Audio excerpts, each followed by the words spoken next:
Hello students, welcome back to मेरा अपना school. अस्सलाम वालेकुम। कैसे हैं आप लोग? सब खैरियत से हैं? ठीक ठाक हैं? चलिए स्टार्ट करते हैं। आज का हमारा टॉपिक क्या होगा?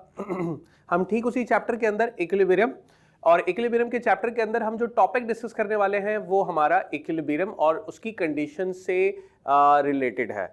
लेकिन थोड़ा सा हम उसको रिव्यू कर लेते हैं इक्विलिब्रियम पर। एग्जैक्टली इस चैप्टर के आगाज में मैंने एक वीडियो ऑलरेडी आप लोगों के सामने स्क्रीन पर मतलब आप लोगों के साथ शेयर की थी, और उसके अंदर हमने इक्विलिब्रियम को काफ़ी डिटेल में डिस्कस किया था और उसकी टाइप्स को भी पढ़ा था। लेकिन यहाँ पर थोड़ा सा रिव्यू करने की ज़रूरत है, क्योंकि कंडीशंस ऑफ इक्विलिब्रियम को समझने के लिए थोड़ा सा रिकैप होना ज़रूरी है हमें इक्विलिब्रियम और टाइप्स ऑफ इक्विलिब्रियम से। तो चलिए थोड़ा सा हम इसको रिव्यू कर लेते हैं। इक्विलिब्रियम क्या होता है, क्या होती है इसकी डेफिनेशन? व्हेन टू और मोर देन टू फोर्सेस, जब दो या दो से ज्यादा फोर्सेस, ठीक है, दो फोर्सेस या फिर दो से ज्यादा forces act on a body simultaneously, किसी भी एक बॉडी पर लगती हैं और साइमल्टेनियसली एक्ट करती हैं, एक साथ लगती हैं, ठीक है। तो क्या होगा? In such a way, in such a manner, और we can say that in such a way that there is no change either in its translational motion or its rotational motion। और ये फोर्सेस जो simultaneously इस पर लग रही हैं, जो दो या दो से ज्यादा फोर्सेस हैं, अगर वो इस बॉडी पे किसी भी तरह से असरअंदाज नहीं होती, यानी ना ट्रांसलेशनल मोशन इसके अंदर प्रोड्यूस होता है, ना ही इसके अंदर रोटेशनल मोशन प्रोड्यूस होता है, तो इस बॉडी को हम कंसिडर कर सकते हैं कि ये इस वक्त बैलेंस्ड है, जिसे हम इक्विलिब्रियम में कंसिडर कर सकते हैं, जिसे हम इक्विलिब्रियम का नाम दे सकते हैं। आ जाइए, चलिए अब हम ये देख लेते हैं कि हमारे पास क्या ऐसी एग्जाम्पल्स हैं जिन एग्जाम्पल्स को पढ़ने के बाद हमें टाइप्स ऑफ इक्विलिब्रियम की समझ पैदा हो जाएगी, जिस पर ऑलरेडी हम पढ़कर आ चुके हैं। मैं दोबारा इस बात को दोहरा रहा हूं ताकि आप लोगों को पता हो, आप लोग वो वीडियो भी देख लो कि जो टाइप्स ऑफ इक्विलिब्रियम के अंदर और इक्विलिब्रियम से रिलेटेड हमने पढ़ी थी। अब यहाँ एग्जाम्पल्स की हम बात कर लेते हैं। एग्जाम्पल हम ये ले लेते हैं कि a book lying on a table. हम सपोज कर लेते हैं कि एक बुक है जो टेबल पर मौजूद है, टेबल पर रखी हुई है। तो क्या होगा? अब इस बुक पर लगने वाली दो फोर्सेस होंगी। डायग्राम तो आपको दिख रही होगी, एक टेबल मौजूद है जिस पर एक बुक रखी हुई है। तो अब इस पर दो फोर्सेस एक्ट कर रही है। एक इस बुक के नीचे डाउनवर्ड डायरेक्शन पर जो फोर्स आपको दिख रही है, ये इस बुक का वेट है जो एक्ट कर रहा है डाउनवर्ड, और exactly to the surface of the table, from the surface of the table जो नॉर्मल फोर्स होगी, जो परपेंडिकुलर के एंगल पर होगी फ्रॉम द सरफेस, ये नॉर्मल रिएक्शन को, फोर्स को हम एन से भी रिप्रेजेंट करते हैं, बाज़ औक़ात कैपिटल आर से भी रिप्रेजेंट करते हैं। अब यहां पर समझने की जरूरत यह है कि आप ये देखें, नॉर्मल रिएक्शन फोर्स और जो बुक का वेट है, ये दोनों फोर्सेस एक दूसरे के मैग्नीट्यूड को या एक दूसरे के इफेक्ट को कैंसिल कर रही है, जिसकी वजह से ये स्टैटिक इक्विलिब्रियम पर मौजूद है। तो यहां पर आप कह सकते हो कि इस एग्जाम्पल के अंदर जो आप ऑब्जर्व कर रहे हो, जो आप एक्सपीरियंस कर रहे हो, वो क्या होगा? वो एक स्टैटिक इक्विलिब्रियम की एग्जाम्पल है, ठीक है। चलिए अब हम सेकंड टाइप पर आ जाते हैं जो इक्विलिब्रियम की हमने डिस्कस की थी, वो है डायनामिक इक्विलिब्रियम। और डायनामिक इक्विलिब्रियम को हम किस तरह से समझ सकते हैं, उसके लिए एग्जाम्पल मैं ले लेता हूं। व्हेन अ पैराट्रूपर, जब पैराट्रूपर जो है वो जंप करता है फ्रॉम एन एरोप्लेन, किसी एरोप्लेन से, तो क्या होता है? ही मूव्स डाउनवर्ड, वो डाउनवर्ड मूव करता है due to the gravity, due the force of gravity, ठीक है। अब क्या होगा? एग्जैक्टली उस फोर्स ऑफ ग्रेविटी की वजह से जो फोर्स इस पर एक्ट करेगी, उसे आप कह सकते हो कि इस पैराट्रूपर का जो वेट होगा वो डाउनवर्ड होगा, ठीक है। और this is due to the force of gravity. And when he, जब ये अपना पैराशूट ओपन होगा, जैसे ही इस पैराट्रूपर का पैराशूट ओपन हो जाएगा, तो अब ऑपोजिट डायरेक्शन पर, यानी एयर कि जो फोर्स इस पैराशूट पर एक्ट करेगी या पुल करेगी, वो अपवर्ड डायरेक्शन पर होगी, जिसे आप कैपिटल आर से रिप्रेजेंट कर सकते हैं। तो रिएक्शन फोर्स आप क्या कहोगे? ये रिएक्शन फोर्स इस फोर्स ऑफ ग्रेविटी, जिसे हम वेट का नाम दे रहे हैं, ये एक दूसरे के मैग्नीट्यूड या एक दूसरे के इफेक्ट को कैंसिल कर देंगी, जिसकी बुनियाद पर ये paratrooper after open the parachute, तो ये एक कांस्टेंट या यूनिफॉर्म वेलोसिटी के साथ नीचे आएगा। तो यहां पर जब बॉडी मोशन में होती है, मोशन पर अगर कोई बॉडी होती है और उसकी वेलोसिटी अगर कांस्टेंट हो, तो उसे हम डायनामिक इक्विलिब्रियम में कंसीडर करते हैं। तो ये हमारे पास एक सेकंड एग्जांपल जो कि डायनामिक इक्विलिब्रियम की हो गई। अब हम आ जाते हैं थोड़ा सा अपने टॉपिक की तरफ, जो कि हमने डिस्कस किया था स्टार्ट में ही कि हम आज के इस लेक्चर के अंदर इक्विलिब्रियम की बात करेंगे और फिर कंडीशंस ऑफ इक्विलिब्रियम की बात करेंगे। जहां थोड़ी सी जरूरत थी रिव्यू करने की वो मैं आप लोगों को दे चुका हूं, थोड़ा सा टाइप्स ऑफ इक्विलिब्रियम से मुतालिक। अब हम आ जाते हैं कंडीशंस ऑफ इक्विलिब्रियम के अंदर। कंडीशंस ऑफ इक्विलिब्रियम हमारे पास कितनी टाइप की होती है? टॉप पर देखें कंडीशंस ऑफ इक्विलिब्रियम की हेडिंग आ गई और there are two conditions of equilibrium, दो तरह की कंडीशंस हो सकती हैं इक्विलिब्रियम की। पहले हम बात कर लेते हैं फर्स्ट कंडीशन ऑफ इक्विलिब्रियम की। फर्स्ट कंडीशन ऑफ इक्विलिब्रियम के अंदर अगर हम समझें कि इसके अंदर हम क्या एग्जांपल ले सकते हैं, सेम वही एग्जांपल जो कि स्टैटिक इक्विलिब्रियम के अंदर मैंने ली थी। A book lying on the table, एक बुक मौजूद है जो कि टेबल पर है और हमें पता है कि इस बुक का जो वेट होगा वो डाउनवर्ड एक्ट कर रहा है और इसके अगेंस्ट, इसके ऑपोजिट डायरेक्शन पे जो नॉर्मल फोर्स है जिसे हम रिएक्शन फोर्स कहते हैं, ये एक्ट करेगी अपवर्ड। और वेट को हम F1 सपोज कर लेते हैं, ठीक है, और इस रिएक्शन फोर्स को हम F2 सपोज कर लेते हैं, ठीक है। अच्छा, अब आप यहां पर ये गौर करें, ऑलराइट, मेरा ख्याल है कि हम कंडीशंस ऑफ इक्विलिब्रियम को थोड़ा सा और अगर बेहतर अंदाज में समझें तो हम कंडीशंस ऑफ इक्विलिब्रियम के अंदर एक दूसरी एग्जांपल ले लेते हैं। इसको हम सेकंड कंडीशन के लिए लेंगे पहले, क्योंकि हम फर्स्ट कंडीशन ऑफ इक्विलिब्रियम की बात कर रहे हैं। तो फर्स्ट कंडीशन ऑफ इक्विलिब्रियम के लिए हम एग्जांपल ले लेते हैं कि हमारे पास एक ऑब्जेक्ट है, ठीक है। स्क्रीन पर देखिए एक ऑब्जेक्ट आपको दिख रहा है जो स्टेट ऑफ रेस्ट की हालत पर है। उसकी वजह ये है, ये स्टेट ऑफ रेस्ट की हालत में कैसे रह पा रहा है, ये कैसे इस पर लगने वाली जो फोर्सेस हैं वो इसे एक दूसरे के नतीजे में बैलेंस्ड है, जिसकी वजह से ये ऑब्जेक्ट जो है वो स्टेट ऑफ रेस्ट की हालत में, जिसे आप स्टैटिक इक्विलिब्रियम के अंदर कंसीडर कर सकते हो। ऐसा मुमकिन तभी होगा जब इस पर दोनों तरफ से जो फोर्सेस लग रही हैं, अगर अब हम देख लें कि राइटवर्ड जो फोर्स लग रही है वो F1 है और जो लेफ्टवर्ड फोर्स इस पर एक्ट कर रही है वो है F2। अब यहां पर दोनों फोर्सेस के मैग्नीट्यूड सेम हैं, तो अगर हम यहां अगर अलोंग द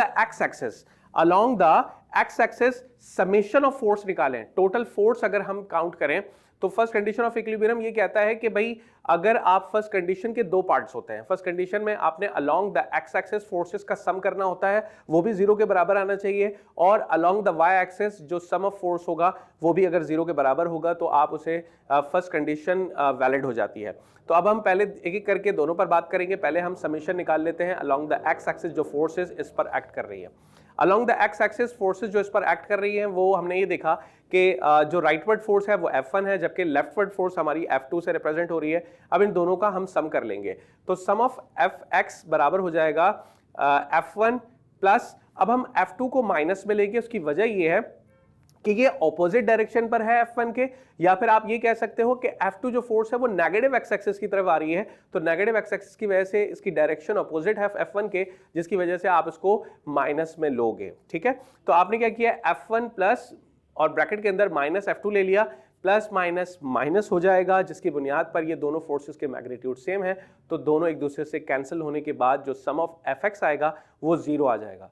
तो हमने यहाँ एक एग्जाम्पल देकर समझ लिया कि यार हमें किस तरह की सिचुएशन के अंदर कहाँ पर जब कोई बॉडी किसी स्टेट ऑफ रेस्ट की हालत में अगर मौजूद है तो वो स्टैटिक इक्विलिब्रियम को कंसर्न कर रही होती है। और स्टैटिक इक्विलिब्रियम कैसे मुमकिन है वो हमने ये देखा कि अलोंग द एक्स एक्सिस जो हमारे पास दो फोर्सेस F1 और F2 थी, उनका सम जो है अलोंग द एक्स एक्सिस वो कितना आ गया, सम ऑफ Fx जीरो के बराबर आ गया।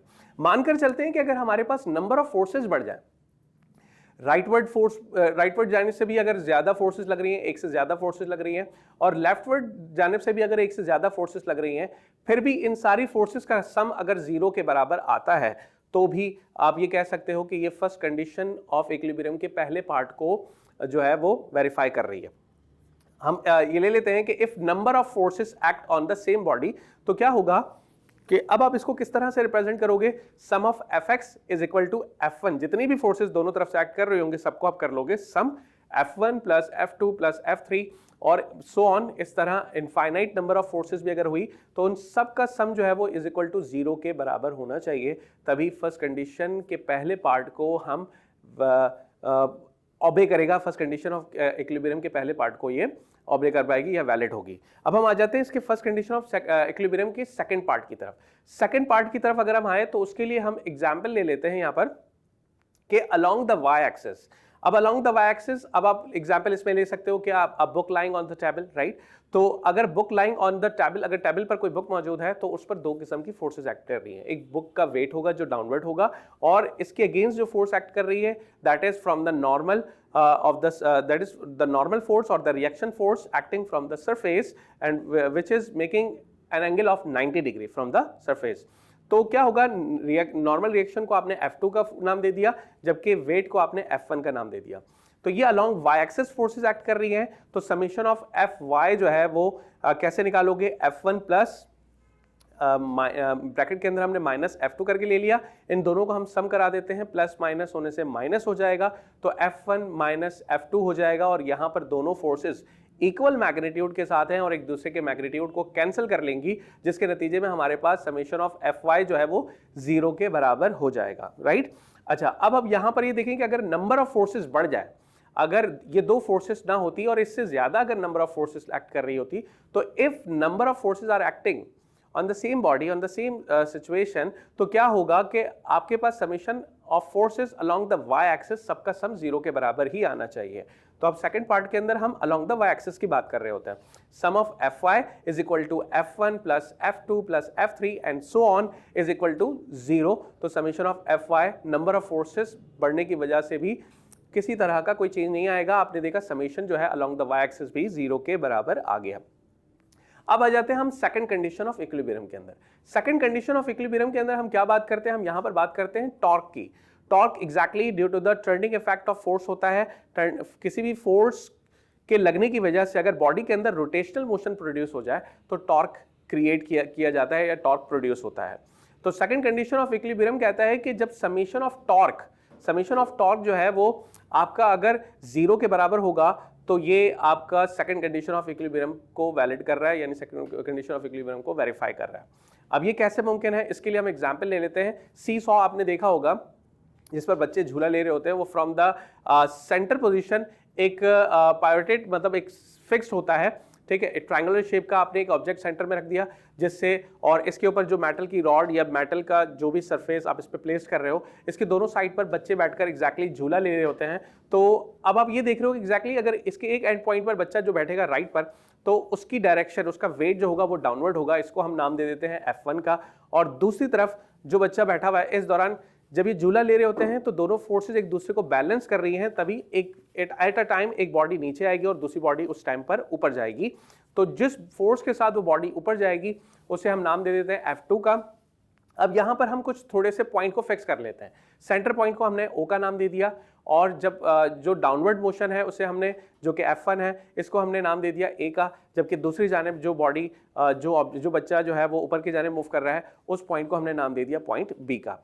तो अब यहां पर हम क्या करेंगे, पहले फोर्स निकाल लेंगे या मोमेंट ऑफ फोर्स निकाल लेंगे OA का, यानी moment of force at point A का। अगर एट पॉइंट A का निकाला जाए तो आप देखें फ्रॉम द सेंटर, यानी फिक्स पॉइंट से जो डिस्टेंस उसका बनता है पॉइंट A का, वो D1 से हमने रिप्रेजेंट किया, जबकि जो distance from the fix point two the point B होगा, उस डिस्टेंस को हमने D2 सपोज कर लिया, ठीक है। अब हम क्या करेंगे, पहले हम क्योंकि बात कर रहे हैं forces along forces eight point A, तो motion of moment of forces eight point A, तो हम कैसे निकालेंगे, इसका टॉर्क कैसे निकालेंगे। टॉर्क, इस टॉर्क को मैंने नाम दे दिया टॉर्क 1, ठीक है। तो अब आप इसका टॉर्क कैसे निकालोगे, जो फोर्स डाउनवर्ड एक्ट कर रही है that is F1 multiply by जो डिस्प्लेसमेंट है perpendicular displacement that is D1 multiply D1 हो जाएगा। और इसी तरह आप moment of force at point B निकालोगे, वहां पर वो मोमेंट ऑफ फोर्स या टॉर्क कैसे निकलेगा, टॉर्क T2 का हमने सपोज कर लिया, सिंबल जो होता है टॉर्क का, ठीक है। अब आपने इसको 2 ले लिया और यहां पर आप क्या करोगे, F2 मल्टीप्लाई बाय D2। अब अगर हम टोटल मोमेंटम ऑफ फोर्स देखना चाहें तो कैसे निकाल सकते हैं एग्जैक्टली, अब दोनों टॉर्क को हमने सम करना होगा। तो आप समीशन ऑफ टॉर्क कैसे निकालोगे, टॉर्क 1 प्लस टॉर्क 2, और दोनों टॉर्क की वैल्यूज रख लोगे, अपनी जगह रिप्लेस कर दोगे, तो F1 multiply by D1 plus F2 multiply by D2।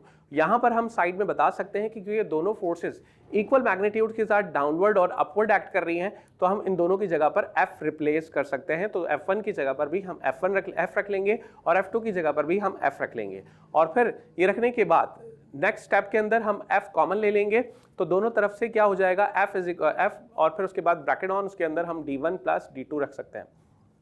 तो इन दोनों D की जगह जो कंप्लीट डिस्टेंस, ये D1 और D2 का जो सम है, ये कंप्लीट डिस्टेंस हो जाएगा उस रॉड का, उस जिसको हम सीसॉ का नाम दे रहे हैं। तो ये कंप्लीट डिस्टेंस को हमने D से रिप्रेजेंट कर दिया, और हम D1 D2 की सम की जगह पर D रिप्लेस कर सकते हैं, तो F मल्टीप्लाई बाय D हो जाएगा, दैट इज, इसको हम कपल आर्म भी कहते हैं, ठीक है। और यहाँ पर आपने ये देखा कि जो आपके पास टोटल टॉर्क आया है वो आपका आ गया exactly torque multiply by D. लेकिन अगर नंबर ऑफ फोर्सेस या नंबर ऑफ फोर्सेस की बुनियाद पर जो टॉर्क प्रोड्यूस हो रहा होता और उन सब का सम भी अगर जीरो के बराबर होता तो हम कैसे लिखते, if number of torque act on the same body, तो क्या होगा, summation of torque is equal to torque 1 plus torque 2 plus torque 3 plus and so on. इस तरह से सारे टॉर्क्स को हम सम कर लेते हैं और इज इक्वल टू जीरो हो जाता।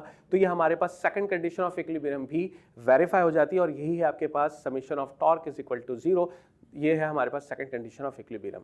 उम्मीद है बेटा आप लोगों को आज का ये लेक्चर ये समझ में आ चुका होगा, जो हमने इक्विलिब्रियम और साथ साथ उसकी थोड़ी सी एग्जांपल्स भी ले रही टाइप्स के मुताबिक इक्विलिब्रियम की, और फिर जो कंडीशंस ऑफ इक्विलिब्रियम के अंदर हमने बात की वो भी अच्छे से क्लियर हो गया होगा। चलिए इंशाल्लाह जल्दी मुलाकात होती है नेक्स्ट टॉपिक के साथ इसी चैप्टर के अंदर, और अपना बहुत सारा ख्याल रखिएगा। अल्लाह हाफ़िज़। Thank you.